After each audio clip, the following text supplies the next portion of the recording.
پیار کا پہلا شہر مستنصر حسین تارڑ۔ سٹیمر رات کی تاریکی میں رودبار انگلستان کی سرد اور بپھری ہوئی موجوں کو چیرتا فرانس کی بندرگاہ ڈنکرک کی جانب رواں تھا۔ انگلستان اور فرانس کے درمیان پھیلا ہوا 36 میل کا یہ سمندر، جو عام طور پر بے حد پرسکون ہوتا ہے، آج کی شب تلاطم میں تھا۔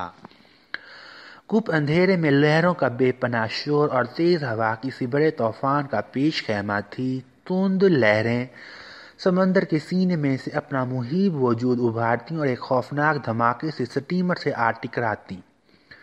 ٹکراؤ سے سٹیمر کسی بوڑھے شرابی کی طرح ایک دم لڑکھڑا جاتا اور پھر اسی لمحہ ایسے پرسکون ہو جاتا جیسے اس شرابی نے دور سے آتے ہوئے کسی پولیس کے سپاہی کو دیکھ لیا ہو۔ مگر یہ سکون دیر پا ثابت نہ ہوتا اور سٹیمر ایک مرتبہ پھر ہچکولے کھانے لگتا۔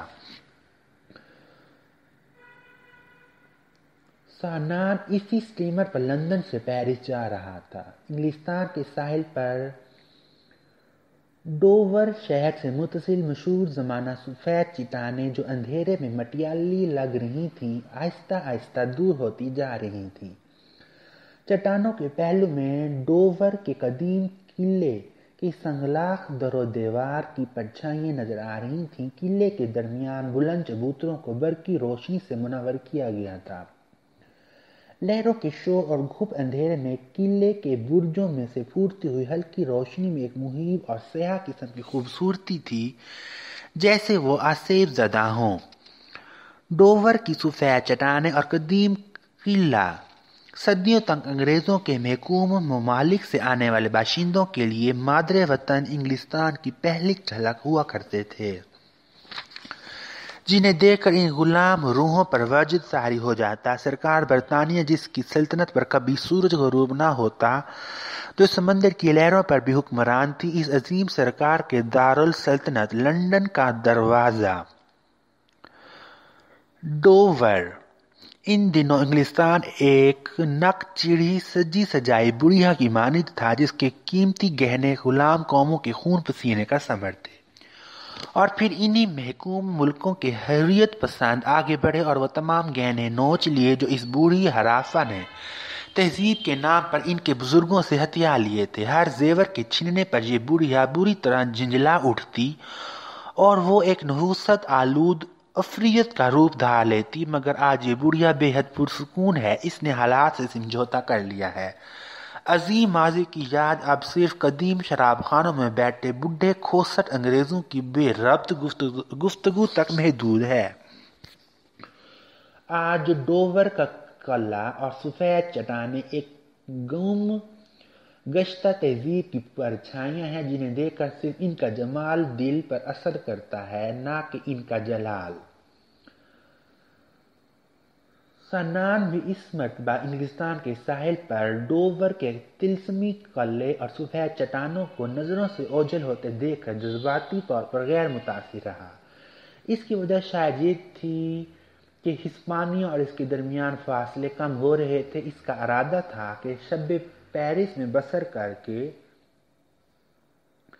سیدھا غرناطہ ہسپانیہ کے لیے روانہ ہو جائے۔ ڈوور کا قلعہ اور اس کے برجوں میں منور روشنیاں اب صرف ایک روشن گولے کی صورت میں نظر آ رہی تھیں۔ سفید چٹانیں مکمل طور پر تاریکی میں ڈوب چکی تھیں۔ سانان نے مخالف سمت میں فرانس کے ساحل کی جانب دیکھا، وہاں صرف تاریکی تھی۔ ڈنکرک کا شہر کوسوں دور تھا۔ سانان نے خنکی سے بچاؤ کی خاطر اپنی سفید برساتی کا کالر گلے کے گرد لپیٹ لیا اور اپنی طویل سیاحت کے بارے میں سوچنے لگا۔ ابھی 6 ماہ پہلے کی تو بات تھی جب وہ لاہور میں اپنے کمرے میں بیٹھا دنیا کے نقشے پر سرخ پینسل سے لکیریں کھینچ کر اپنے سفر کا خاکہ تیار کر رہا تھا، اور پھر خشکی کے راستے یہ سفر شروع ہوا۔ Afghanistan, Iran, Turkey, Bulgaria, Yugoslavia, Austria, اطالیہ، Switzerland, Germany, Denmark, Sweden, Norway, Holland اور بیلجیم سے ہوتا ہوا وہ انگلستان پہنچا تھا۔ اس طویل سفر نے اسے تھکا دیا تھا۔ لندن سے آتے ہوئے وقت اسے احساس ہوا تھا کہ اب اس کے سفر کا اختتام ہونے کو ہے۔ فرانس اور ہسپانیہ کی سیاحت کے بعد وہ گھر کی سمت میں چل کھڑا ہوگا۔ اس کا پیارا گھر جہاں اس کی ننھی منی بہنیں اور مشک والدین اس کی واپسی کا انتظار کر رہے تھے، وہ تو کسی صورت میں اسے اس طویل سفر پر نکلنے کی اجازت ہی نہ دیتے تھے۔ بیٹے، تم اجنبی دیسوں کی خاک چھانو گے، اس کے باپ نے کہا تھا، انجانی راہوں کے مسافر ہوگے، جانے ان دیسیوں میں تمہیں کیا کیا مشکلات پیش آئیں،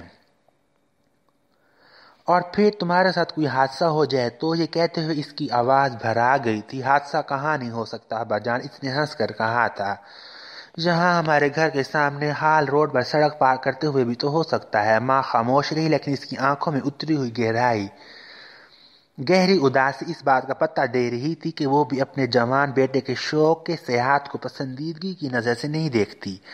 چلتے وقت ماں نے اس کا بازو تھام لیا۔ بیٹے، اپنا خیال رکھنا، اگر تمہیں کچھ ہو گیا تو میں یہاں اپنے باورچی خانے میں بیٹھی مر جاؤں گی۔ اس کے عزیز ترین دوست فخر نے کہا تھا، سنان، تمہارا دماغ خراب ہے، تم کبھی بھی کامیاب انسان نہیں بن سکتے۔ 6 ماہ کے غیر حاضری سے تمہارے کاروبار کا ستیہ ناش ہو جائے گا۔ میں تو کہتا ہوں کہ اب بھی اپنا ارادہ بدل ڈالو۔ آؤ شیزان میں چائے کی ایک پیالی پی کر کہیں فلم دیکھتے ہیں۔ سنان جواب میں صرف مسکرا دیا تھا۔ ہاں، کسی ہوٹل میں چائے کی پیالی، مال روڈ کے بے مقصد چکر، اور پھر شام کو ٹیلی ویژن کے سامنے اونگنا ہی ان لوگوں کے لیے کامیاب زندگی ہے۔ اس کے سامنے تو کوسے قزح کے تمام رنگ بکھرے پڑے تھے۔ اجنبی افق اس کی زد میں تھے۔ ہاں، البتہ اس کی پیاری بہنیں بالکل معترض نہ ہوئیں۔ بھائی جان، سنا ہے کارنبی اسٹریٹ لندن میں لیڈیز کوٹ بے حد عمدہ ملتے ہیں، ایک میرے لیے لے آئیے گا پلیز۔ ایک میرے لیے بھی، منجلی نے گرا دی۔ میں بھی پہن لوں گی، سب سے چھوٹی نے اپنی لامبی پلکیں جھپکتے ہوئے شرارت سے کہا تھا۔ لندن میں قیام کے دوران میں اس نے اپنے لیے تو کچھ نہ خریدا، البتہ بہنوں کے لیے کوٹ ضرور خرید لیے۔ بھلا ان تینوں کے لیے ولایت سے کوئی تحفہ نہ لے جا کر ساری عمر جلے ہوئے ٹوسٹ اور بینگن کدو جیسی سبزیاں کون کھاتا؟ سنان سوچ رہا تھا کہ یہ سٹیمر اسے صبح تک فرانس کی بندرگاہ ڈنکرک لے جائے گا، وہاں سے گاڑی میں سوار ہو کر شام تک پیرس، شب بصری کے بعد دوسری صبح ہی وہ غرناطہ اور قرطبہ کے پرفسون شہروں کی طرف چل دے گا، جہاں کی محرابوں اور ایوانوں نے اسے ڈوری میں باندھ رکھا تھا۔ بچپن میں جہازی قسم کی ناول پڑھ پڑھ کر اس کے دل میں ان شہروں کو دیکھنے کی امنگ پیدا ہوئی۔ وہ چاہتا تھا کہ وہاں جا کر دیکھے کہ کیا اب بھی وہاں چشم غزال عام ہے اور نگاہوں کے تیر واقعی دل نشین ہیں۔ اب گرمیوں کا آخر تھا۔ اس کا خیال تھا کہ موسم خزاں کا شروع اندلس کی سرزمین میں بسر کر کے شدید سردی شروع ہونے سے پہلے پہلے واپس وطن لوٹ جائے، ورنہ ترکی میں برف باری کے طوفانوں میں گر جانے کا اندیشہ تھا۔ ویسے بھی اس طویل سفر سے اکتا چکا تھا اور جلد از جلد وطن لوٹنا چاہتا تھا۔ ایک تند و تیز لہر سٹیمر سے ٹکرائی اور سمندر کا نمکین پانی پھوار کی صورت میں سنان کے چہرے پر پھیل گیا۔ اس نے جیب سے رومال نکال کر منہ پونچھا اور ادھر ادھر نظر دوڑائی۔ نم آلود عرصہ ویران پڑا تھا۔ تمام مسافر رات کی خنکی اور سمندر کی نم آلود ہواؤں سے بچاؤ کی خاطر سٹیمر کی نچلی منزل میں واقع قہوہ خانے میں جا چکے تھے۔ اب ہوا قدرے تیز ہو چلی تھی اور اس کی خنکی برساتی میں سے جذب ہو کر اس کے چوڑے چکلے سینے کو یخ کر رہی تھی۔ سنان نے اپنا مختصر سامان اٹھایا اور قہوہ خانے کو اترتی ہوئی سیڑھیوں کی جانب چل دیا۔ قہوہ خانہ کھچا کھچ بڑھا ہوا تھا۔ یہاں پر لہروں کے شور کی بجائے انسانی آوازوں کا غوغا تھا۔ چند لوگ کافی یا شراب پینے میں مصروف تھے، مگر اکثریت کرسیوں پر ٹانگیں پھیلائے اونگنے اور سونے کے درمیانی مراحل میں تھی۔ دروازے کے ساتھ ٹیک لگائے ہوئے ایک بوڑھا انگریز سیاہ سوٹ اور باؤلر ہیٹ میں ملبوس، ایک ہاتھ میں چھاتا تھامے بے حس و حرکت کھڑا تھا۔ اس سے شاید فرش پر کوٹ بچھا کر لیٹے ہوئے ایک نوجوان جوڑے کی حرکات دیکھنے سے سختہ طاری ہو گیا تھا، جو پیرس پہنچنے کا انتظار کیے بغیر وہیں فرانسیسی رومان پسندی کا پہلا سبق رٹنے میں ہمتاً مصروف تھا۔ ایک جانب چند نوجوان انگریز موسیقار اپنے قد آور سازوں سے ٹیک لگائے اونگ رہے تھے۔ وہ شاید جس شہرت کے متمنی تھے انہیں لندن میں نہ مل سکی تھی اور اب وہ پیرس کا رخ کر رہے تھے۔ پیرس جہاں ہر فنکار کی قدر ہوتی ہے، وہ موسیقار ہو یا مصور، ثنا نے ایک نظر اس بے ترتیب ہجوم پر ڈال لی اور پھر میزوں، کرسیوں اور انسانی جسموں میں سے راستہ بناتا کاؤنٹر تک پہنچ گیا۔ ایک پیالی کافی، اس نے اپنی گیلی برساتی اتارتے ہوئے کاؤنٹر کے پیچھے کھڑے ویٹر سے کہا، اور ہاں، اس نے جلدی سے ترمیم کی، کافی بلیک ہو، جیٹ بلیک، بغیر دودھ کے۔ ویٹر نے سر ہلایا اور کچھ کہے بغیر مشین کا ہینڈل گھما کر کافی تیار کرنے لگا۔ کافی کاؤنٹر کے ساتھ اونچی کرسی پر براجمان ایک پستہ قد اسکاٹ نے اپنی مخمور آنکھیں سنان پر جما دی۔ اس کے سامنے شراب کا ایک گلاس دھرا تھا۔ شراب پیوش لڑکے۔ سنا نے اسکاٹ پر ایک نظر ڈالی اور پھر ویٹر سے مخاطب ہو کر کہنے لگا، میں کافی میں چینی بھی پسند نہیں کرتا۔ پھر کافی، اسکاٹ نے مدد کر کہا۔ سنان خاموش رہا۔ اسکاٹ نے اس کے کوٹ کا کالر پکڑ کر اپنی طرف متوجہ کرنے کی کوشش کی۔ میں نے کہا نا شراب پیو، کافی تو عورتوں کا مشروب ہے۔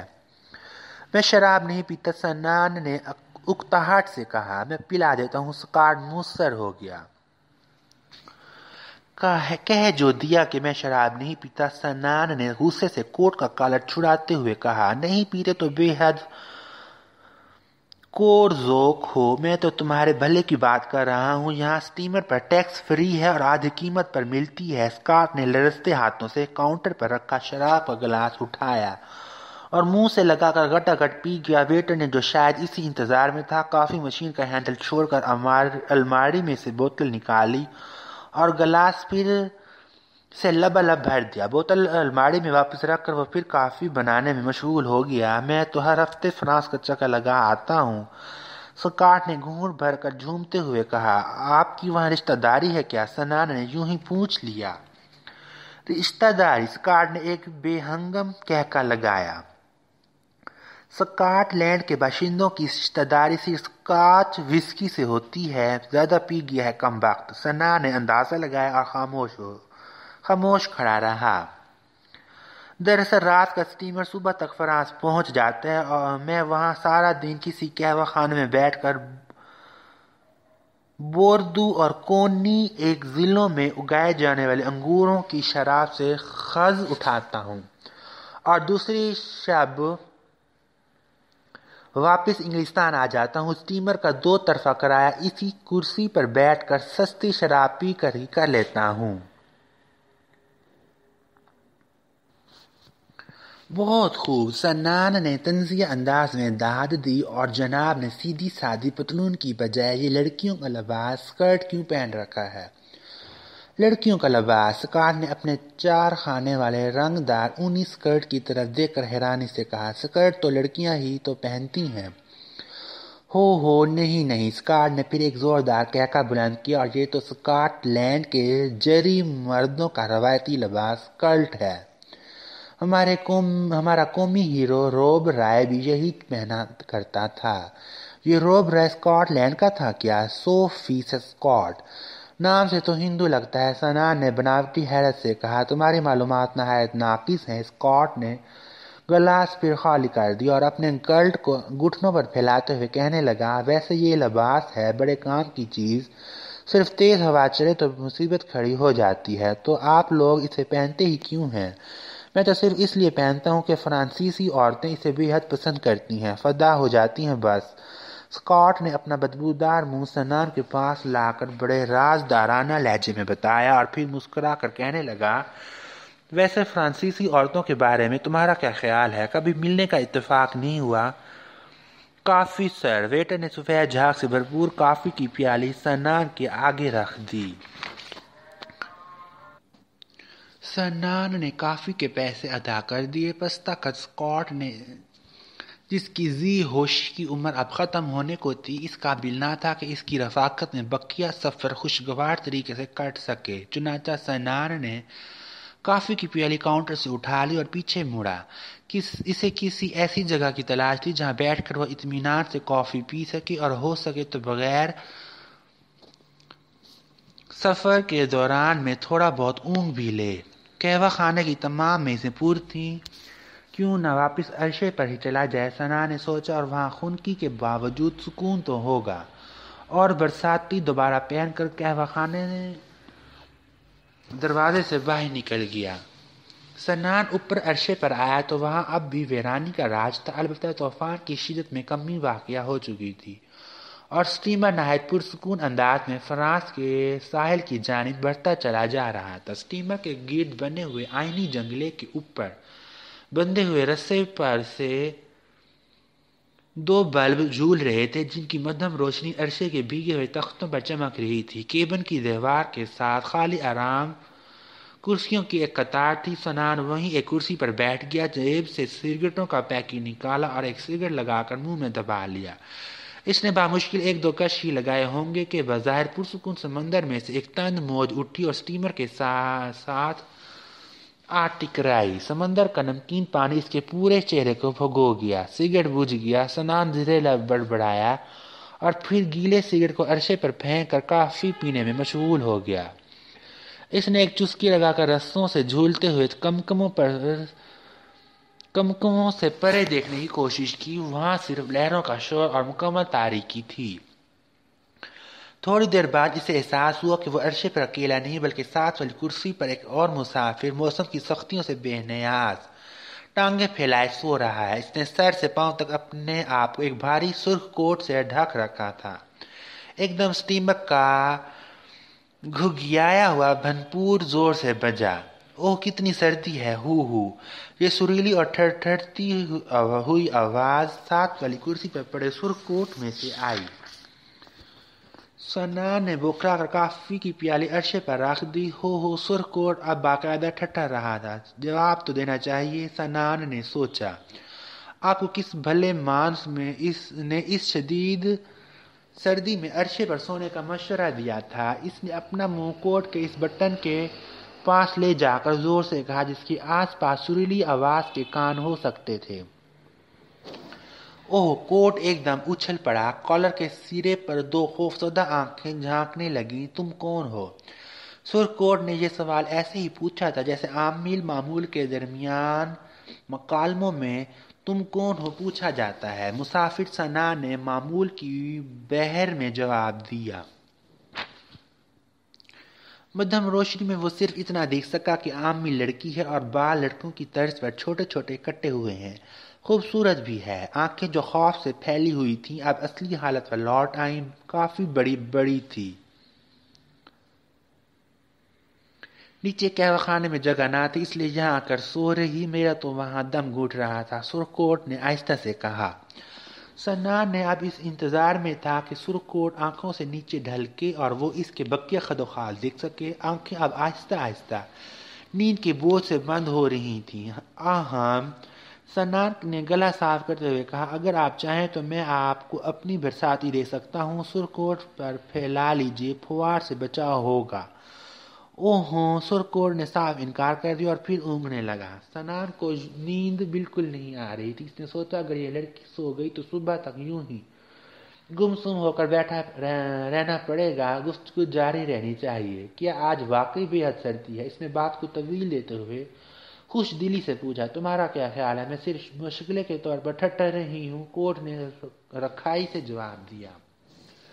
سنان نے منہ بنا لیا۔ لڑکی عجیب لڑکی ہے، بات کرنے کی بھی تمیز نہیں۔ یورپ میں کالی آنکھیں، کالے بال اور مشرقی خد و خال لڑکیوں کے لیے سم قاتل کی حیثیت رکھتے ہیں، یہاں تک کہ جن مشرقی لڑکیوں کی شکل و صورت کے بارے میں ان کے والدین کو بھی کوئی خوش فہمی نہیں ہوتی، وہ بھی یورپ میں جا کر لڑکیوں سے ہینڈسم اسٹرینجر یعنی خوش شکل اجنبی کا خطاب پا جاتے ہیں۔ ادھر سنان تو ویسے ہی مشرقی وجاہت کا بھرپور نمونہ تھا۔ بڑی بڑی کالی بھور آنکھیں، یکدم اداس اور پل بھر میں مسکرا دینے والی ستواں ناک، چوڑا ماتھا اور متناسب جسم۔ اگرچہ یورپ میں سنان نے ان مردانہ صفات سے ناجائز فائدہ نہیں اٹھایا، مگر اس سرخ کوٹ نے اس لڑکی نے اس کی انا کو ٹھیس لگائی تھی۔ بھلا سیدھے منہ بات کیوں نہیں کرتی؟ اس نے ایک مرتبہ پھر کوشش کی اور بڑے تحمل سے پوچھا، آپ انگریز ہیں کیا؟ تم کو افریقی لگتی ہوں کیا؟ سرخ کوٹ نے اونگتے ہوئے پھر جھاڑ پلا دی اور پھر نہ جانے کیا سوچ کر جمائی لیتے ہوئے پوچھا، فرانس جا رہے ہو؟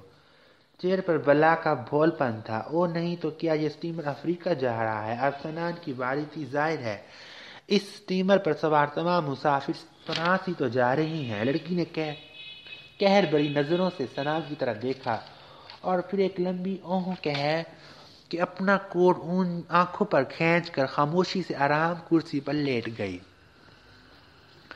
سنان مسکرائے بغیر نہ رہ سکا۔ اس نے فرش پر رکھی کافی کی پیالی اٹھا کر منہ سے لگائی۔ کافی بالکل یخ ہو چکی تھی۔ اس نے بامشکل ایک گھونٹ نگلا اور پیالی دوبارہ فرش پر رکھ کر انگلیاں چٹکنے لگا۔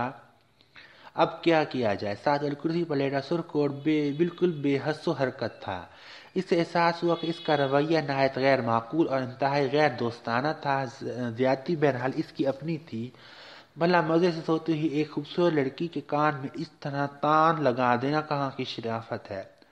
معذرت کرنی چاہیے، اس نے سنان نے فیصلہ کر لیا۔ ہیلو، اس نے کوٹ کے کالر سے مخاطب ہو کر سرگوشی کی۔ کوٹ ساکن پڑا رہا۔ میں نے کہا ہیلو، سنا نے قدرے بلند آواز میں کہا، اور اوہ کیا مصیبت ہے، سونے بھی دو گے یا نہیں؟ کوٹ ایک دم ہڑبڑا کر اٹھ بیٹھا۔ وہ نہایت برہم نظر آ رہی تھی۔ میں دراصل آپ سے، میرا مطلب ہے کہ مجھے بے حد افسوس ہے کہ میں نے آپ کو خواہ ڈرا دیا۔ سنان کے لہجے میں معذرت تھی۔ ایک بار نہیں بلکہ 2 مرتبہ لڑکی نے دونوں مٹھیاں بھینچ کر ننھے بچوں کی مانند اپنی آنکھیں ملیں۔ آپ فرانس جا رہی ہیں؟ سنان کے منہ سے بے اختیار وہی جملہ نکل گیا جس پر اس سے قبل ہنگامہ ہو چکا تھا۔ اور نہیں تو کیا، یہ اسٹیمر افریقہ جا رہا ہے۔ ظاہر ہے اس اسٹیمر پر سوار تمام مسافر۔ اس نے انگلیاں نچا کر فقرہ ادھورا چھوڑ دیا اور باخود مسکرانے لگی۔ اس وقت سنان کا جی چاہا کہ کاش اس کے پاس بھی کوئی سرخ کوٹ ہوتا تاکہ وہ جواباً ایک لمبی اوہو لے کر اسے اوڑھ کر وہیں کرسی پر لمبا پڑ جاتا۔ میں صرف معذرت کرنا چاہتا تھا۔ سنان نے اپنی خفت مٹانے کی خاطر جیب سے سگریٹ نکال کر سلگانے کی کوشش کرنے لگا۔ سمندر سے اب بھی ہلکی پھلکی پھوار ان کے چہروں پر پڑ رہی تھی، اس لیے سگریٹ نہ چل سکا اور کچھ۔ لڑکی نے کوٹ کا کلر آنکھوں سے سرکا کر نیچے کر لیا۔ واقعی وہ خوبصورت تھی۔ کچھ نہیں، سنان نے جلا کر سگریٹ پھینک دیا۔ اب آپ سو سکتی ہیں، میں ہرگز مخل نہیں ہوں گا۔ تقریباً 1 گھنٹے تک ہمیں فرانس کے ساحل کی پہلی جھلک دکھائی دینے لگے گی۔ لڑکی نے ایک چٹتی ہوئی نگاہ اپنی چوکور جناتی ڈائل والی گھڑی پر ڈالتے ہوئے کہا، اب سو کر کیا کروں گی؟ سنان خاموش بیٹھا رہا۔ کیا تم پہلی مرتبہ فرانس جا رہے ہو؟ اس نے گردن کو ہلکا سا خم دے کر سنان کی جانب دیکھا اور جواب کا انتظار کیے بغیر بڑی معصومیت سے کہنے لگی، میں تو ہر سال جاتی ہوں۔ آپ بھی اس بوڑھے اسکاٹ کی طرح ہر ہفتے کیوں نہیں چلی جاتی؟ سنا نے یوں ہی ہانک لگائی۔ کون سے بوڑھے اسکاٹ کی طرح؟ اپنا یار ہے، نیچے قہوہ خانے میں بیٹھا وسکی پی رہا ہے۔ لڑکی کی آنکھیں اب حیرت سے پھیل گئیں۔ بہرحال آپ کہہ رہی تھی کہ آپ ہر سال فرانس جاتی ہیں۔ سنان کا موڈ خاصا بہتر ہو چکا تھا۔ ہاں بالکل، لڑکی پھر گویا ہوئی۔ وہ اس لیے کہ میرا باپ انگریز ہے اور ماں فرانسیسی تھی۔ ہاں، مر چکی ہے۔ حسرت ان گنگچوں پہ۔ آنکھیں اور زیادہ پھیل گئیں کیونکہ فقرہ اردو میں ادا ہوا تھا۔ عجیب باتیں کرتے ہو، لڑکی نے سر جھٹک کر کہا۔ میں نے اپنی زبان میں افسوس کا اظہار کیا تھا، سنا نے بڑی سنجیدگی سے کہا۔ بہرحال آپ کہہ رہی تھیں کہ آپ کی والدہ محترمہ وفات پا چکی ہیں۔ یہ اندھوکناک سانحہ کب ہوا تھا؟ تب میں بہت چھوٹی تھی، مجھے اس کی شکل بھی یاد نہیں، لیکن ہر سال فرانس جانے سے اس کا تعلق۔ ابھی بتاتی ہوں۔ اس نے بالکل بچوں کی طرح خوش ہو کر پھر کہنا شروع کیا، میری خالہ پیرس میں رہتی ہیں، ڈیڈی ڈیئر مجھے گرمیوں میں ان کے پاس بھیج دیتے ہیں اور میں وہاں کرسمس تک رہتی ہوں، یعنی 25 دسمبر تک۔ سنا نے ایک لقمہ دیا۔ تمہارے ہاں کرسمس کیا جون میں ہوتی ہے؟ ہمارے ہاں کرسمس سرے سے ہوتی ہی نہیں۔ یہ کیسے ہو سکتا ہے؟ اس نے حیرت سے کہا۔ 25 دسمبر کا دن تو ہر ملک میں آتا ہے۔ ہاں، لیکن کرسمس ہر ملک میں نہیں ہوتی۔ ہم مسلمان ہیں اور کرسمس نہیں مناتے۔ عجیب بات ہے۔ ایک مرتبہ پھر سر جھٹکا۔ میرا خیال ہے کہ کرسمس تمام ملکوں میں منائی جاتی ہے۔ ہاں تو آپ کہہ رہی تھیں، ہر مرتبہ بیچ میں ٹوک دیتے ہو، کوئی بات نہیں سنتے۔ جی، سنا نے سر جھکا لیا۔ اب نہیں ٹوکوں گا، جانے میں کیا کہہ رہی تھی؟ لڑکی نے منہ بنا کر کہا، آپ کا باپ انگریز ہے، ماں فرانسیسی تھی، مر چکی ہے، خالہ پیرس میں کرسمس۔ ہاں، میں تو کرسمس تک پیرس میں رہتی ہوں اور پھر واپس نوٹنگہم چلی جاتی ہوں۔ وہاں پیرس میں انگلستان کی نسبت سردی کا موسم قدرے گوارا ہوتا ہے۔ مجھے سردی بالکل پسند نہیں۔ سنان اب اس لڑکی معصوم باتوں میں بے حد دلچسپی لے رہا تھا۔ بے پناہ بے ساختگی تھی ان میں۔ کہتے ہیں ہر انسان کے ہر تہذیب یافتہ انسان کے دو ملک ہوتے ہیں، ایک اس کا اپنا اور دوسرا فرانس۔ آپ پر یہ روایت 100% صادق آتی ہے، سنان نے مسکراتے ہوئے کہا۔ فرانس کی بجائے پیرس کہنا چاہیے۔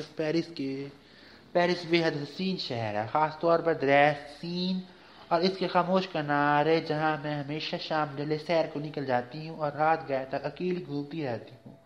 اکیلی، ہاں بالکل اکیلی۔ سنان سوچنے لگا کہ پیرس جیسے شہر میں اتنی حسین لڑکی کو لوگ اکیلے کیسے گھومنے دیتے ہیں۔ صبح کاذب کے آثار نمایاں ہو رہے تھے اور جنگلے کے اوپر رسے سے لٹکتے ہوئے قمقموں کی روشنی اب ماند پڑتی جا رہی تھی۔ سٹیمر کے گرد پھیلا ہوا سمندر، جو پچھلی شب ایک مہیب عفریت کی مانند چنگھاڑ رہا تھا، اب ایک وسیع سرمائی صحرا کی مانند خاموش اور پرسکون لیٹا ہوا تھا۔ ہوا بھی تھم چکی تھی اور دور افق پر ایک ہلکی سی لکیر ابھری۔ فرانس، لڑکی نے لکیر کی جانب اشارہ کرتے ہوئے سنان کو بتایا۔ ہاں، فرانس، جس کی سرحدیں ہسپانیہ کو چھوتی ہیں۔ ہسپانیہ میں اندلس نام کا ایک صوبہ ہے، جہاں کورتبا اور غرناطہ جیسے پرفسون شہروں کے ایوانوں اور محراب میرے انتظار میں ہیں۔ ہسپانیہ دیکھنے کے بعد تم کہاں جاؤ گے؟ گھر، اور گھر کہاں ہے؟ سنان ہنس دیا۔ میں اپنا تعارف تو کروانا بھول ہی گیا۔ میں پاکستانی ہوں اور ایک قدیم شہر لاہور کا رہنے والا ہوں کہ انگلستان میں تعلیم حاصل کرنے کی غرض سے آئے تھے۔ میں کہیں بھی کسی غرض سے نہیں جاتا۔ لوگوں کے نزدیک بے مقصد آوارہ گردی جیسے میں سیاحت کا نام دیتا ہوں۔ میں سیاح ہوں۔ سیاحوں کے نام بھی تو ہوا کرتے ہیں۔ سنان کے لبوں پر مسکراہٹ پھیل گئی۔ مجھے سنان کہتے ہیں اور میرا نام پاسکل ہے۔ لڑکی نے اپنا ننھا منا ہاتھ آگے کر دیا۔ سنان کے بھاری اور گرم ہاتھ نے اس کی ساری خنکی جذب کر لی۔ میں نے اپنا ہاتھ ملانے کے لیے آگے کیا تھا، تھامنے کے لیے نہیں۔ اوہ سوری، سنان نے جلدی سے ہاتھ چھوڑ دیا۔ تم کتنے خوش قسمت ہو جو آزادی سے گھوم پھر سکتے ہو، پاسکل کہہ رہی تھی۔ اس میں خوش قسمتی سے زیادہ جنون کا ہاتھ ہے، سیاحت کا جنون جو فصل گل آتے ہی اود کر آتا ہے۔ دوستوں کی رائے میں ہر دوسرے تیسرے سال میرا دماغ الٹ جاتا ہے اور میرے ذہن میں سنہری وادیاں اور جھلمل کرتی جھیلیں ابھرنے لگتی ہیں۔ پھر مجھ سے نچلا نہیں بیٹھا جاتا اور میں چند تاریخ کی کتابیں مختصر سامان کاندھے پر رکھ کر اپنے شوق کی تکمیل کے لیے نکل کھڑا ہوتا ہوں۔ کاش میں بھی تمہاری طرح سامان کاندھے پر رکھ، پاسپورٹ جیب میں ڈال، مزے سے دنیا کی سیاحت پر نکل سکوں۔ پاسکل نے اداس ہو کر کہا۔ انتظار کس بات کا ہے، یا کس کا؟ انتظار ایک شہزادے کا ہے جو میرے بدن میں چبھی ہوئی سوئیاں نکال کر مجھے ازلی نیند سے بیدار کر دے۔ سنا کے پلے کچھ نہ پڑا۔ میرے لیے تو یہ ایک دیوانے کا خواب ہے اور وہ بے حد آزردہ نظر آ رہی تھی۔ سنا نے پہلی مرتبہ اسے غور سے دیکھا۔ اس کی بڑی بڑی آنکھیں گہرے نیلے رنگ کی تھیں اور ستواں ناک سرے پر قدرے اوپر کو اٹھی ہوئی تھی۔ سرخ و سفید گول چہرے پر چھوٹے کٹے ہوئے بال بے حد بھلے لگ رہے تھے۔ پچھلے شب کی تاریکی میں وہ اسے اچھی طرح نہیں دیکھ سکا تھا۔ وہ یقیناً بے حد حسین تھی۔ سنا نے سوچا اگر اس لڑکی کو مردانہ کپڑے پہنا دیے جائیں تو ایک نہایت حسین و جمیل لڑکا بن سکتی ہے۔ صوبیدار دل نواز خان کی بتائی ہوئی دو باتوں میں سے ایک تو پیرس کے بارے میں درست ثابت ہو گئی ہے، اب دیکھیں دوسری کا کیا بنتا ہے۔ سنا نے اس کی آنکھوں کو غور سے دیکھتے ہوئے کہا۔ پاسکل نے سنان کی طرف یوں دیکھا جیسے کہہ رہی ہو کہ پھر عجیب عجیب باتیں کر رہے ہو۔